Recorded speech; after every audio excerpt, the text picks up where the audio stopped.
Amén. Dios lo bendiga abundantemente. Hoy nuestra porción de la escritura que Dios tiene para nosotros se encuentra en el libro de Juan, capítulo 4. Dios había enviado a Jesucristo y Jesucristo ya andaba caminando por aquella tierra prometida que un día Dios le dio a Israel. Dios había cumplido cada palabra que él había dicho. Todo lo que Dios les había prometido a los israelitas se los había cumplido y les prometió que les enviaría el Mesías conforme a la profecía. La profecía de Daniel decía en qué tiempo Mesías venía y así al pie de la letra se había cumplido. Eran días de paz porque Dios había querido que cuando su hijo caminara por Palestina, por Israel, Dios quería que la gente pudiese tener el tiempo y la tranquilidad de escuchar. Muchas guerras habían precedido a aquel tiempo, pero había llegado un imperio al poder llamado el Imperio Romano, y el Imperio Romano se había encargado de conquistar todo ese territorio conocido, pero también se había encargado de apaciguar las aguas, porque había mucha violencia en los tiempos de Roma, y Roma era un imperio belicoso, le gustaba la guerra, y como la misma Biblia lo dice, Roma era una bestia indescriptible que todo lo despedazaba a su paso. Habiendo conquistado a Israel, Roma instituyó algo que ellos le llamaban la Pax Romana. Eso consistía en que la nación conquistada tenía que someterse a los requisitos que el imperio designaba. Y el imperio había designado que cualquier nación que era conquistada tenía que pagar impuestos a Roma. Había impuestos que tenía que pagar la nación en base a lo que producía. Por ejemplo, Israel tenía que mandarle vino, tenía que mandarle aceite de oliva, tenía que mandarle una cantidad de oro, una cantidad de plata, y para eso Roma tenía gente especializada en cobrar los impuestos.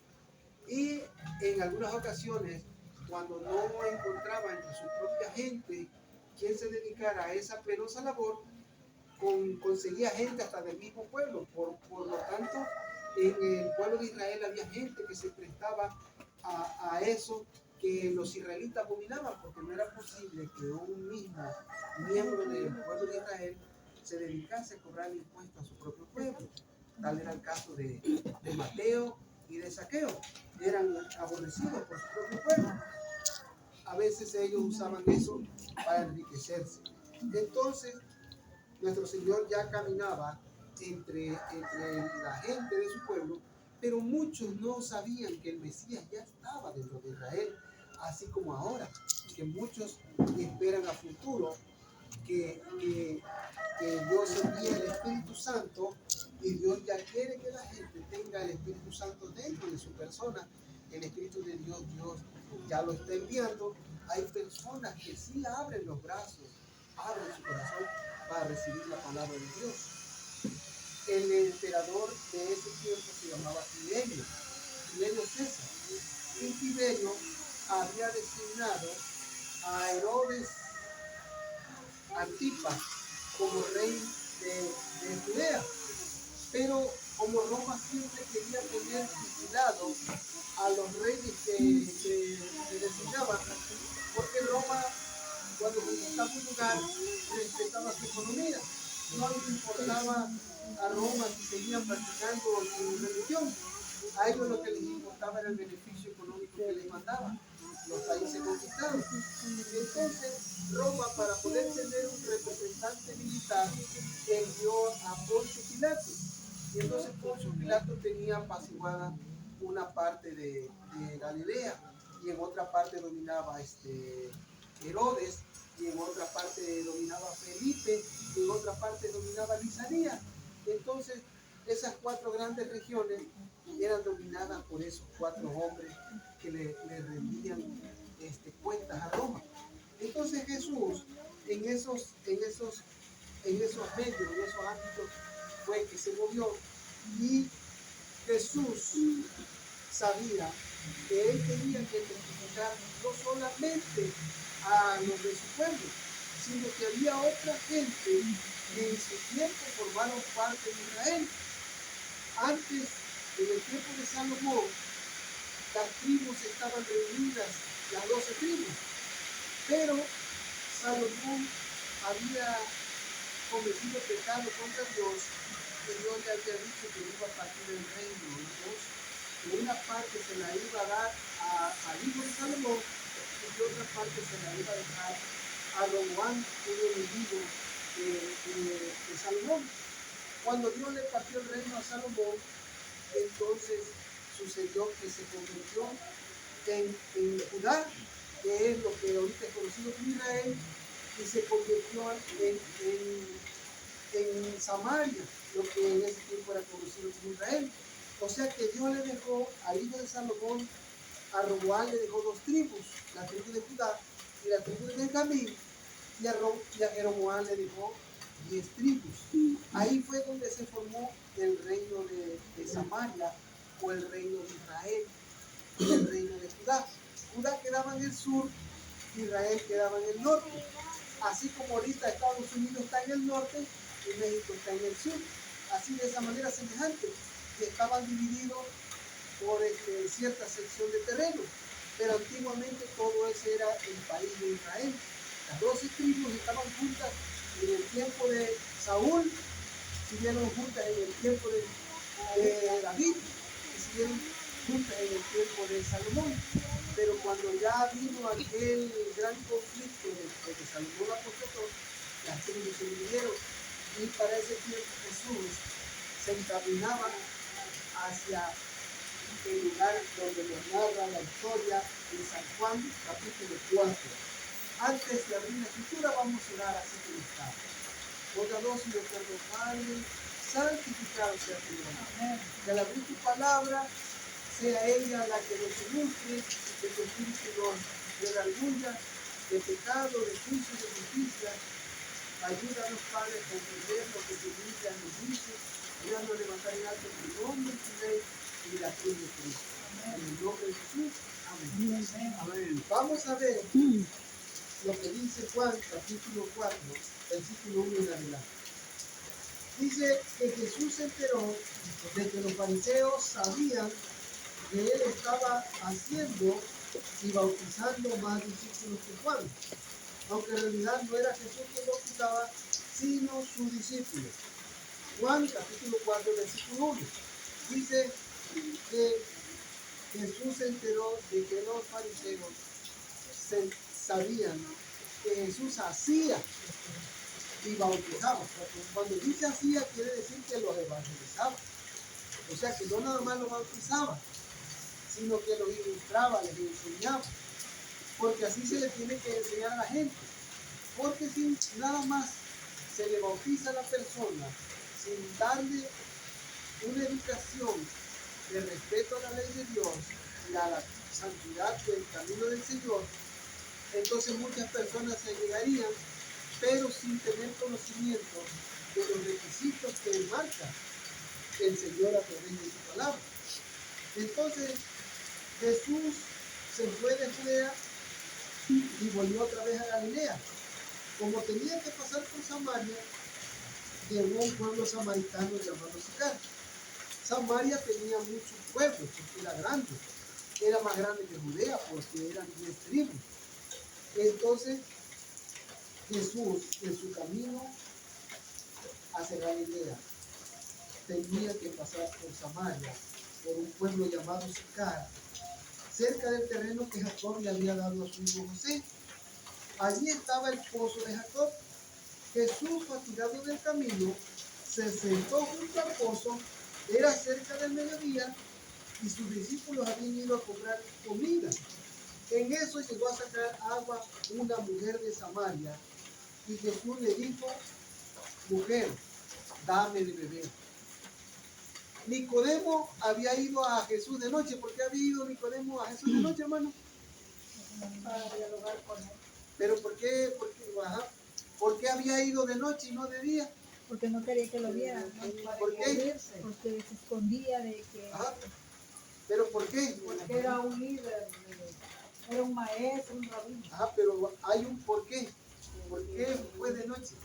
Porque no quería que lo vieran. No quería que lo vieran. ¿Pero por qué? ¿Qué le daba? Le daba pena, ¿no? Le daba vergüenza. Le daba vergüenza que lo vieran, que iba a ir a ver a alguien que era considerado un humilde Galileo. Si imaginan a un gran líder, pastor estadounidense, que viniese a ver a uno de nosotros hasta acá. Y me dice, ¿cómo? Pero si se supone que él está más estudiado y es más erudito. Entonces fue en la noche. No sabemos a qué hora, pero dice el deseo a toda la gente que ya el pueblo dormía, la ciudad dormía. Ahora sucede algo parecido.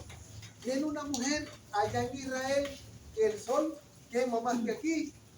Y en vez de ir en la mañana, como acostumbraba Raquel en tiempo de Jacob, cuando se acuerdan que Jacob, su padre Isaac mandó a su siervo que le consiguiera una esposa para consiguió a Rebeca. Y se acuerdan que en la mañana es que arreblaban a los animales y en la tarde. Era la costumbre de aquellos tiempos ir a buscar agua al pozo tempranito y cuando el sol ya estaba por ponerse. ¿Por qué? ¿Por qué lo mandaban a esa hora? Porque el sol estaba en su mero punto al mediodía y nadie quería ir a esa hora. Nadie se paraba en el pozo a esa hora. Entonces Jesús a esa hora fue hacia el pozo y esperó pacientemente. ¿Por qué? Porque él sabía, él todo lo sabe como Dios lo sabe, todo. Y él sabía que iba a llegar esa dama, porque esa dama parecía una dama era una dama de no buena reputación. Y ella iba al mediodía porque no quería que nadie la viera, porque ella se avergonzaba de sí misma. Quizás las mujeres la agredían. Sí, ustedes saben que cuando el pueblo es chico, el infierno es grande, así dice el refrán, y esa mujer era señalada, que no era una mujer piadosa. Y en Israel también lo que era Samaria, tenían cierta fe, tenían temor de Dios. ¿Por qué? Porque ellos también esperaban al Mesías. No sabían quién era el Mesías, no lo conocían. Pero tenían cierto conocimiento de que el Mesías iba a llegar.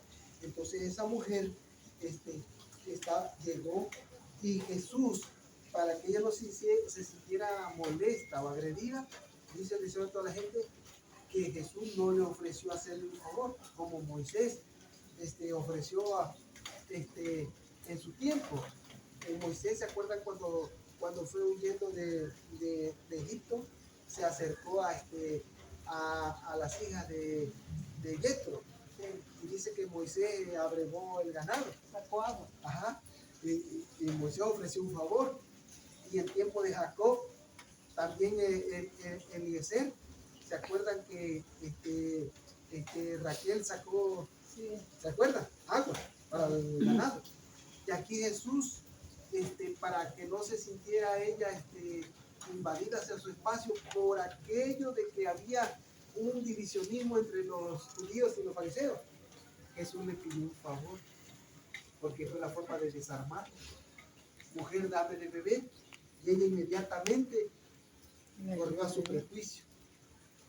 ¿Por qué me pides a mí de beber, siendo que tú eres judío y yo soy samaritana? Porque ella rápido se dio cuenta que era tú.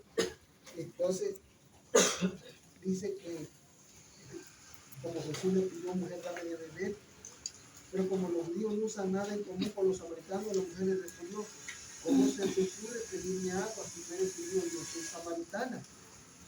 Si supieras, si conocieses el don de Dios, si tienes el que te pide agua, contestó Jesús, tú le pedirías a él y él te daría agua que salte para vida eterna. Y nuestro maestro le hablaba de un término espiritual, porque la Biblia no solo es literal, sino también es espiritual mayormente. Y entonces ella va a lo que es literal y le dice, pero ni siquiera tienes con qué sacarla.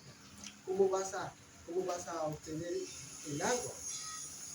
Señor, ni siquiera tienes con qué sacar agua. El pozo es muy hondo. ¿De dónde vas a sacar esa agua que da vida?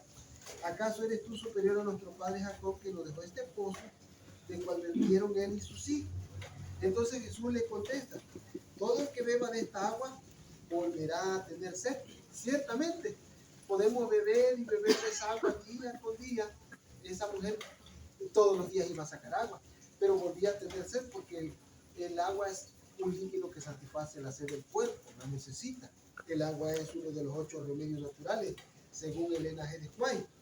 Entonces, pero el que beba del agua que yo le daré no volverá a tener sed jamás, sino que dentro de él esa agua se convertirá en un manantial del que brotará vida eterna. La hermana Elena G. de White dice que no era de que ya con lo que el sorbo de vida que Jesús le iba a dar a que ella lo bebiera, ya con eso era suficiente, ¿no? Sino que ella, como cualquier persona, siempre vamos a estar necesitando del agua que es la palabra de Dios. Siempre, siempre, día con día. Tanto para el cuerpo se necesita agua líquida, como para el espíritu se necesita la palabra de Dios. La palabra de Dios es como un manantial. Entonces, ella le dijo: Señor, dame de esa agua para que no tenga que venir a sacarla. Entonces, ella hizo lo correcto, ¿cierto o no es cierto? Le está pidiendo el agua. Pero Jesús no le iba a dar el agua sin que antes no la convenciera de pecado. Ella ya le está pidiendo el agua. ¿Por qué no se la dio? Porque primero la iba a convencer de pecado. Porque la palabra de Dios, una de las primeras cosas que hace es que te convence de pecado, de juicio y de justicia. Por eso Jesús, con su inteligencia infinita, le dijo las siguientes palabras: ve a llamar a tu marido y vuelve acá, le dijo Jesús. Entonces ella, rápido, cuando escuchó esa sugerencia, ya ella pensó que tenía una forma de defenderse, porque ella, dice el deseo de toda la gente, que con eso, con la respuesta que dio, ella se escudó, dijo: no tengo marido, respondió la mujer. Entonces Jesús le dijo: bien has dicho que no tienes marido. Es cierto que has tenido 5 maridos y el que ahora tienes no es tu marido. Esto has dicho con verdad. Dice el deseo de toda la gente que esa mujer sintió que una mano divina estaba hojeando su vida, porque estaba diciendo algo que ella siempre quiso que permaneciera en un secreto que solo ella sabía. Entonces Jesús le dijo: ve y llama a tu marido, porque 5 maridos has tenido. Eso que ahí él le dice, eso se repite para nuestro tiempo. Para nuestro tiempo. La iglesia está en el mundo. Esa mujer adoraba ídolos, de Samaria adoraba ídolos. La iglesia que está en el mundo adora ídolos. Se postra ante los ídolos, ante los santos, que ellos le llaman. Esa iglesia, desde que Cristo vino para acá, ha tenido 5 maridos. 5 maridos. Mire, vamos a contar los maridos que esa iglesia ha tenido. La iglesia protestante, mire, 5 edades han pasado desde esa época hasta ahorita. Mire, Éfeso, Esmirna, Pérgamo, Tiatira y Sardis. 5 maridos ha tenido esa iglesia protestante. Pero dice que tenía otro marido, 6. 5 maridos ha tenido y el que ahorita tiene no es tu marido. 6 maridos. El verdadero esposo lo tenía enfrente como iglesia, pero ella no lo sabía. O sea que esa mujer representa a una mujer de carne y hueso, porque era una mujer, era pecadora. Era pecadora no como María Magdalena, porque ella vendía su cuerpo, se alquilaba al mejor postor. No, esta era pecadora porque ¿quién de entre los hombres puede levantar la mano y decir no soy pecador? Todos. Jesús, el verdadero esposo de la iglesia, se estaba presentando ante la iglesia, pero la iglesia no lo conocía como Mesías. Entonces él sabía lo que iba a hacer. Ella, una mujer de carne y hueso. Jesús, en su humanidad, la está llevando a conocimiento de pecado, y ella, por defenderse, dice: Señor, me doy cuenta de que tú eres profeta. Un atisbo de que sus ojos se estaban abriendo: Señor, tú eres profeta. Nuestros antepasados adoraron en este monte. pero ustedes los judíos dicen que el lugar donde debemos de adorar está en Jerusalén. Ahora vamos a Esdras, al capítulo 4 de Esdras. Y el capítulo 4 de Esdras. Y vamos a volver a Juan. ¿Por qué le dice ella? Es que nuestros antepasados dicen que en este monte se debe de adorar. ¿En qué monte estaba? En el monte Gerizim. En Esdras capítulo 4, 1 en adelante, cuando los enemigos del pueblo de Judá y de Benjamín se enteraron de que los repatriados estaban reconstruyendo el templo del Señor Dios de Israel, se presentaron ante Zorobabel y ante los jefes de familia y le dijeron: permítanos participar en la reconstrucción, pues nosotros, al igual que ustedes, hemos buscado a su Dios y le hemos ofrecido holocaustos desde que el día en que Esarhadón, rey de Asiria, nos trajo acá. Pero que Zorobabel, Jesúa y los jefes de la familia de Israel le respondieron: no podemos permitir que ustedes se unan a nosotros en la construcción del templo de nuestro Dios. Nosotros solos nos encargaremos de reedificar el templo para el Señor Dios de Israel, tal como lo decretó Ciro, rey de Persia. Regresemos a Juan. Hermanos, Dios había dividido el reino y no era el hombre el que lo iba a volver a unir. Los enemigos de Israel querían que se unieran para ofrecer sacrificios junto con ellos. Pero Zorobabel dijo no.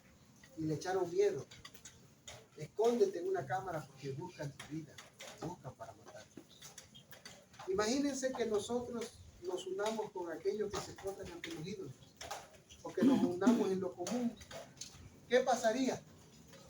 Eso es lo que está sucediendo ahorita en el comunismo. Todo con el Papa, porque el Papa es el hombre, dice un pastor de ellos. Siendo un pastor protestante, dice: vamos a unirnos con el Papa porque guardamos el domingo, unámonos con ellos. Pero ¿qué va a pasar? Roma nunca cambia. Roma sigue adorando ídolos y lo que van a terminar haciendo así es postrándose ante los ídolos. Dicen ellos: no los adoramos, nada más los veneramos. Zorobabel decidió no unirse con los enemigos de Israel. Entonces la mujer samaritana le dice a Jesús: ¿dónde se debe de adorar? ¿Aquí en el monte Gerizim o allá en Jerusalén, como dicen ustedes? Y Jesús le respondió unas palabras muy claras. ¿Por qué? Porque el monte Gerizim fue un monte rival que Dios no instituyó que así sucediera. Desde Jeroboam construyó un altar y un profeta llegó y le dijo al altar: altar, que el Señor había demandado que eso se quitara y había mandado una maldición sobre ese altar. Y entonces Jeroboam extendió la mano y dijo: apresen al profeta, y se le llenó su mano de lepra, ¿se acuerdan? Entonces el altar se rompió y entonces Jeroboam dijo al profeta que orara para que se le quitara esa lepra, y así sucedió.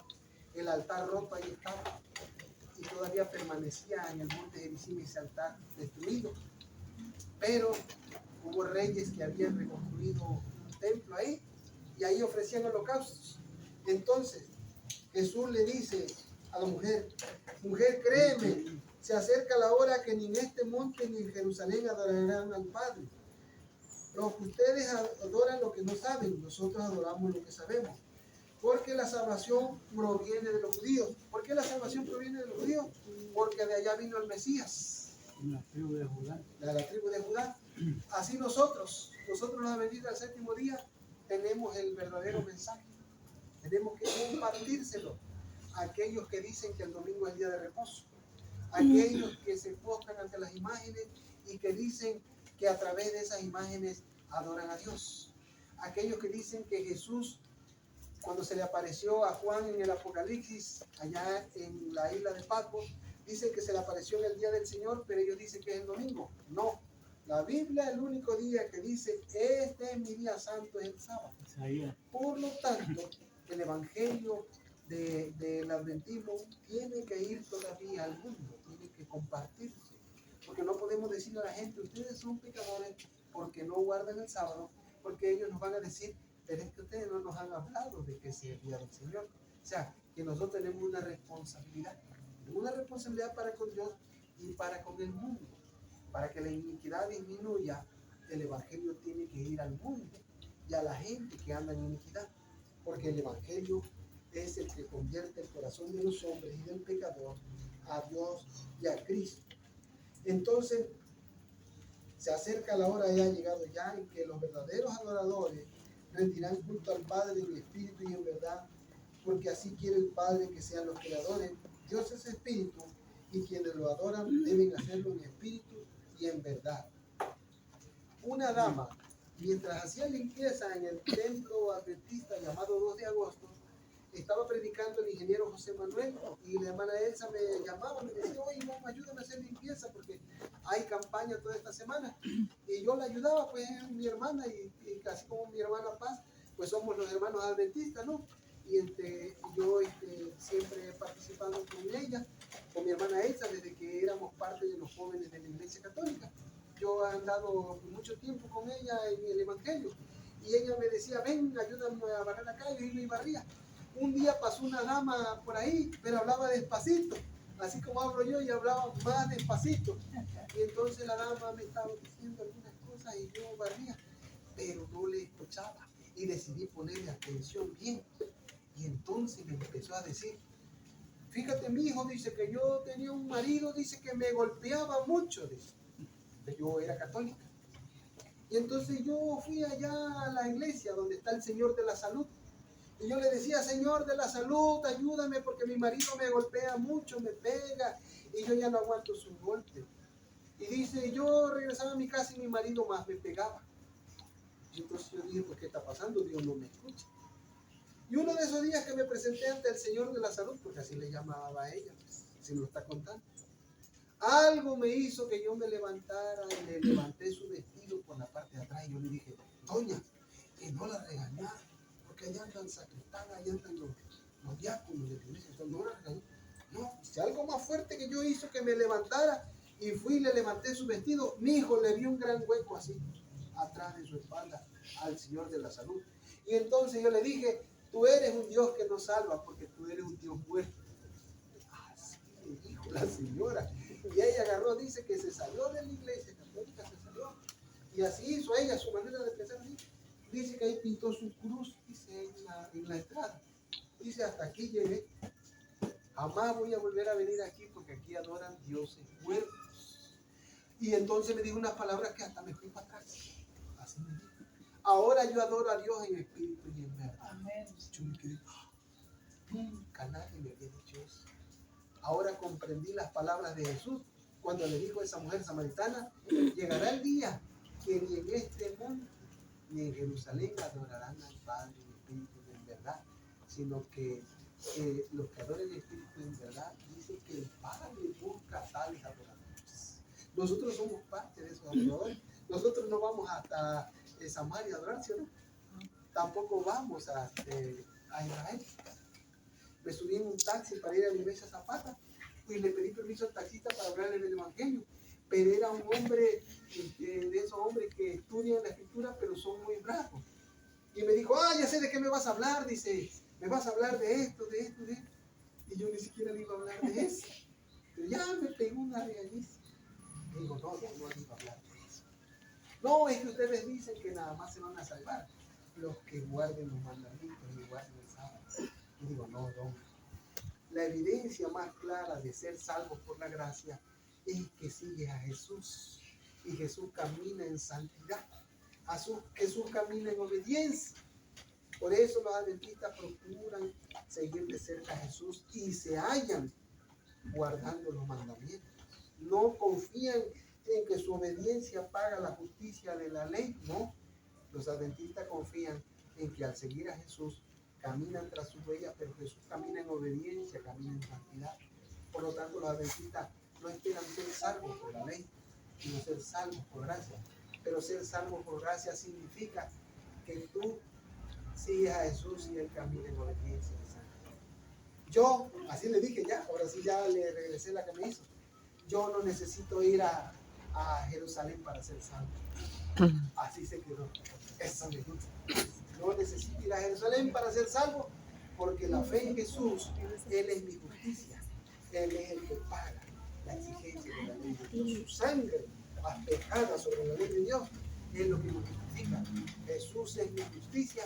Y así como esa mujer empezó a entender lo que Jesús le estaba hablando, entonces ella le dice, sé que algún día vendrá el Mesías, el que le llaman el Cristo. Respondió la mujer, cuando Él venga nos explicará todas las cosas. Ella le dijo eso porque le estaba viendo el panorama de que quizás este sea el Mesías. Y entonces Jesús, ahí su divinidad afloró y dijo, yo soy el que hablo contigo. Ni los fariseos habían recibido por sus ojos ciegos una revelación tal. A esta mujer se le declaró Jesús, yo soy el Mesías que habla contigo. Y esa es la declaración que debemos de recibir nosotros, hermano. Yo soy el que habla. Yo soy el Mesías que habla contigo. Entonces, había prejuicio de ver a un hombre platicando con una mujer en ese tiempo. Lo hay ahora y lo hubo en ese tiempo. En esto llegaron sus discípulos y se sorprendieron de verlo hablando con una mujer. Pero no le preguntaron qué pretendes o qué hablas con ella. Así dice esta versión. La mujer dejó su cántaro, volvió al pueblo y se decía a la gente.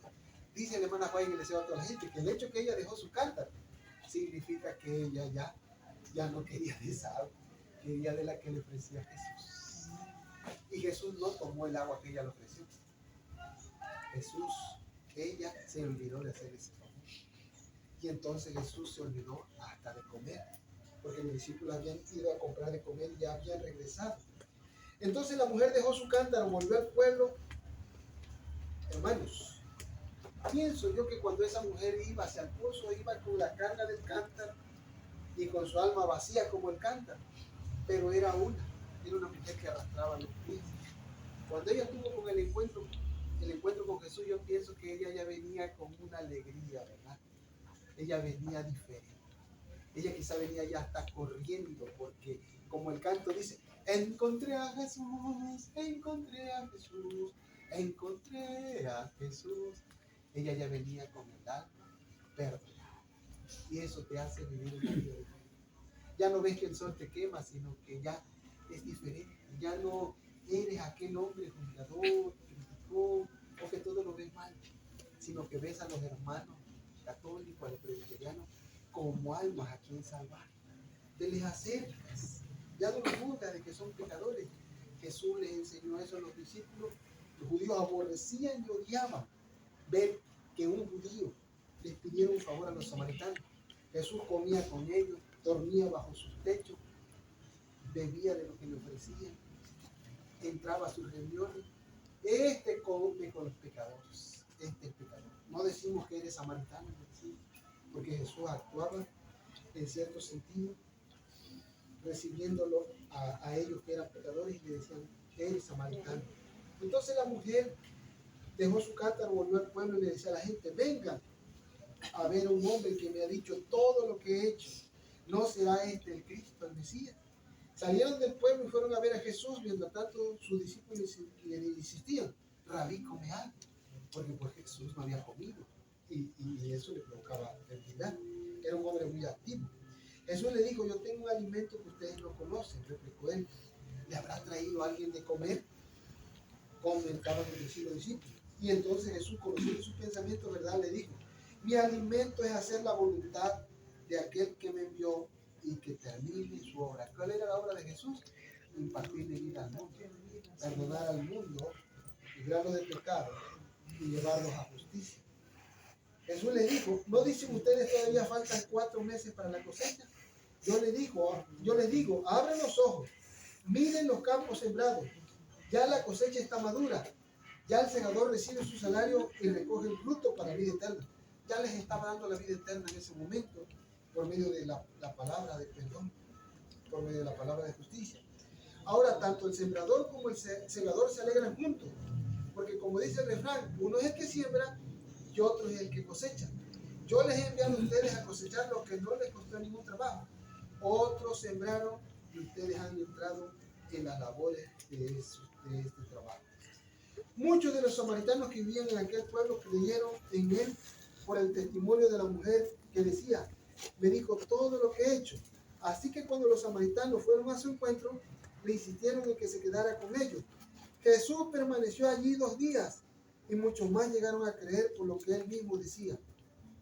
Ya no creemos todo por lo que tú dijiste, le decía a la mujer, sino que ahora hemos oído por nosotros mismos y sabemos verdaderamente que este es el Salvador del mundo, hermanos. 2 días permaneció Jesús ahí. Ya hace 2000 años que Jesús ya vino. 2000 años. 2 días de 1000 años. Ya se va a cumplir el que Jesús se manifieste por segunda vez. Amén. Porque así como estuvo 2 días entre Samaria, así lleva 2000 años predicándose el mensaje. Mucha gente va a decir que nadie nos ha predicado. Llevan 2000 años los siervos de Dios predicando, hermano. Si la gente no viene a arrepentimiento es porque no quiere. Hermano, esta ha sido la palabra de Dios para ahora. Amén, amén, amén. Dios nos bendiga. Amén. En el nombre de Jesús, amén. Amén.